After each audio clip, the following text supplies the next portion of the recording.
Caleb was exhausted. These dreams were taking their toll on him.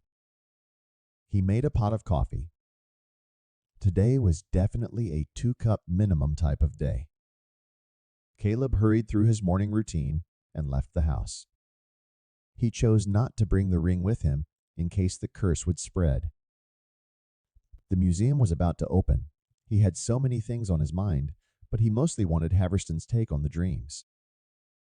Good morning, young man. I'm surprised to see you back so soon. Haverston said, extending his hand. Caleb shook the curator's hand. I was hoping you could help me with some things. Do you have a minute? He asked in a whisper. Certainly. Haverston waved his hand towards his office. I assume you meant in private. Yes, sir. Caleb said, and he followed James to his office. What's on your mind, son? Haverston asked as he plopped down in his chair. It's about Blake, sir. I was hoping you could answer a few more questions. Caleb said, taking the seat in front of James' desk. You seem troubled. What can I help you with? Haverston steepled his fingers and brought them to his lips. Well, you see, Caleb began. ever since I saw Blake's ship the other night, I have been having these extremely vivid dreams. Haverston nodded, but let Caleb continue. I have been seeing Blake in my dreams. Only they don't feel like dreams. Does that make any sense? Caleb ran his fingers through his hair. He was having trouble finding the words he wanted to use. So you want to know if I have had these same dreams, is that it? I'm afraid to say that I have not. Haverston said, as if reading Caleb's thoughts. That's part of it. Caleb admitted. I was also wondering if you could maybe help me explain them. Caleb recounted his dreams to Haverston, who sat there listening intently. When Caleb finished telling his tale, Haverston blinked and pushed himself away from the desk. He rose to his feet and stared out the window. Haverston was in awe. I have never heard anything of the like. He said. Sir, I was wondering if I might have another look at Blake's journal. I was hoping that I might find an answer in there. Caleb inquired. That was a partial reason he wanted to see it. He also wanted to return the map that he had taken. Haverston agreed and retrieved the book from the locked case. He handed it to Caleb with a wink. Just make sure you put that map back if you'd be so kind. You knew? Caleb asked in surprise. Yes, I knew. Haverston laughed. I saw you slip it into your pocket in the window reflection. If you knew, why did you let me take it? Caleb asked. I didn't see any harm in it. I knew you would return it. So I let you borrow it. Haverston shrugged. Hopefully you had more luck with it than I did. It was you. You were the one that had been to the cave first. Caleb was shocked. Ah, so you have gone to the island already. Haverston's smile grew wider. I can't say that I'm surprised. You seem like someone that goes after what they want. But to answer your question, yes, I have been to that cave several times, mostly when I was younger, but I wouldn't say I was the first. That stone cache has been empty as long as I have known about it. So you didn't find the treasure? Caleb pressed. No, I found several small trinkets, most of which are on display in the museum here. I did keep a gold coin that I found in the hole for sentimental reasons. Haverston shrugged again. So what happened to the treasure? Caleb asked. Hard to say. This journal has been in my family for centuries. It's possible that any of my ancestors may have found it. For all I know, Blake himself may have moved it before his disappearance. Haverston observed. Your family has many stories of Blake. Have any involved witchcraft?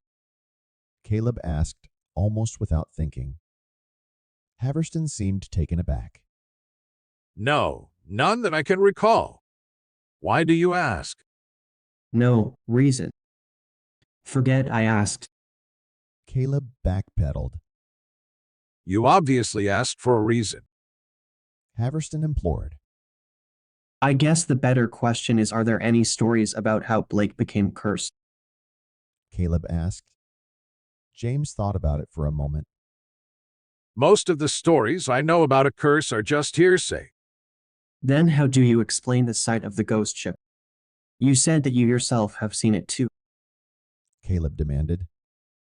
He felt angered by Haverston's lack of answers. I lied about that. Haverston looked down at his hands. You. What?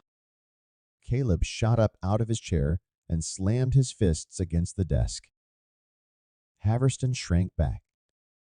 I was so awed by your tale the other morning that I made it up. I never saw Blake's ship. Caleb was furious. I can't believe you would do such a thing. I trusted you. Caleb turned and reached for the door. Wait, James pleaded. take the journal with you. Maybe you can find your answers in it. Haverston slid the book across the desk. Caleb picked up the book, tucked it under his arm, and stormed out of the office. He slammed the door of the Mustang and fired it up. Slamming the shifter into reverse, he hit the gas, hard tearing out of the space. The tires squealed and smoked, leaving a trail of rubber in their wake as he sped away. I don't get it. Caleb steamed. What reason did Haverston have to lie to me? What did he possibly have to gain? Caleb took a deep breath and drove to the beach. He needed to clear his mind. The Mustang bounced hard when he pulled into the parking lot of the beach. Caleb parked the car and sat there for a minute with his eyes closed. The midday sun was hot and the car was becoming a sauna. Caleb got out of the car and walked back down to the spot where he and Lisa had been just days before. He sat down and stared out at the water. The dark blue of the water was calm for the most part. A few whitecaps broke here and there. His phone began to buzz in his pocket. He looked at the screen, and Lisa's smiling face stared back at him. She must have finished up early. Caleb thought as he answered the call. Hey there, sweetie. What's up? I was just grabbing a bite to eat, and I realized how much I missed the sound of your voice. Lisa prattled on about her day.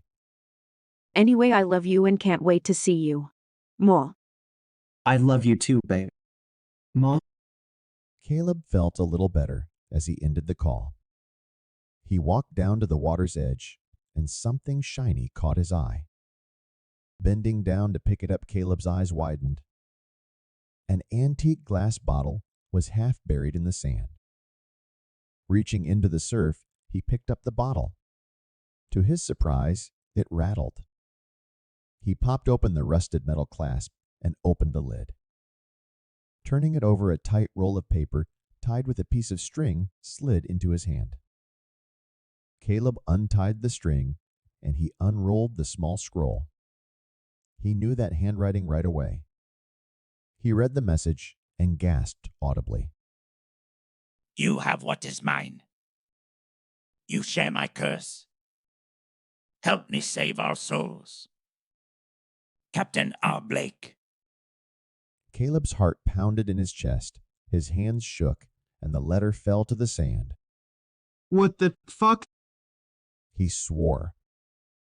This can't be real. Caleb picked up the letter again, and the words stared back at him. You're dead. He screamed at the waves.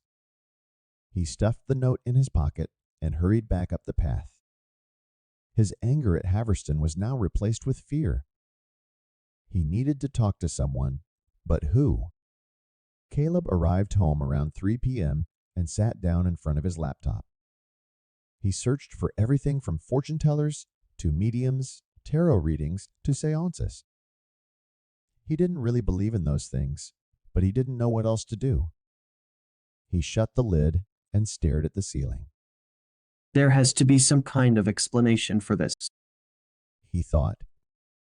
He opened up the journal that Haverston had given to him. The answers he was searching for had to be within those pages. Caleb read each page as slowly and carefully as he could. He did not want to overlook anything. He was about 100 pages in when his stomach let out a loud growl. Ignoring it, he continued reading. Page by page and line by line, Caleb pored through the book. He flipped on the desk lamp as the hour was getting late, and that is when he saw it. In the corner of the page, closest to the spine, a number written in grease appeared in the light. The clear nature of the dried grease would go undetected by the naked eye. But with the bright white LED light, it practically jumped off the page.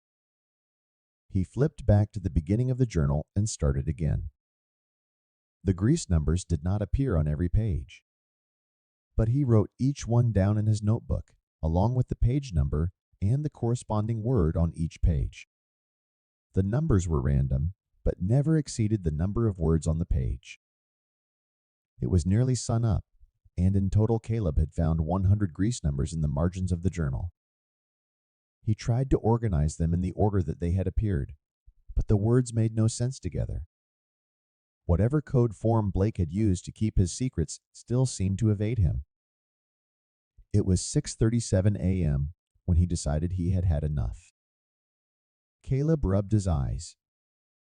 He needed to take a break and rest.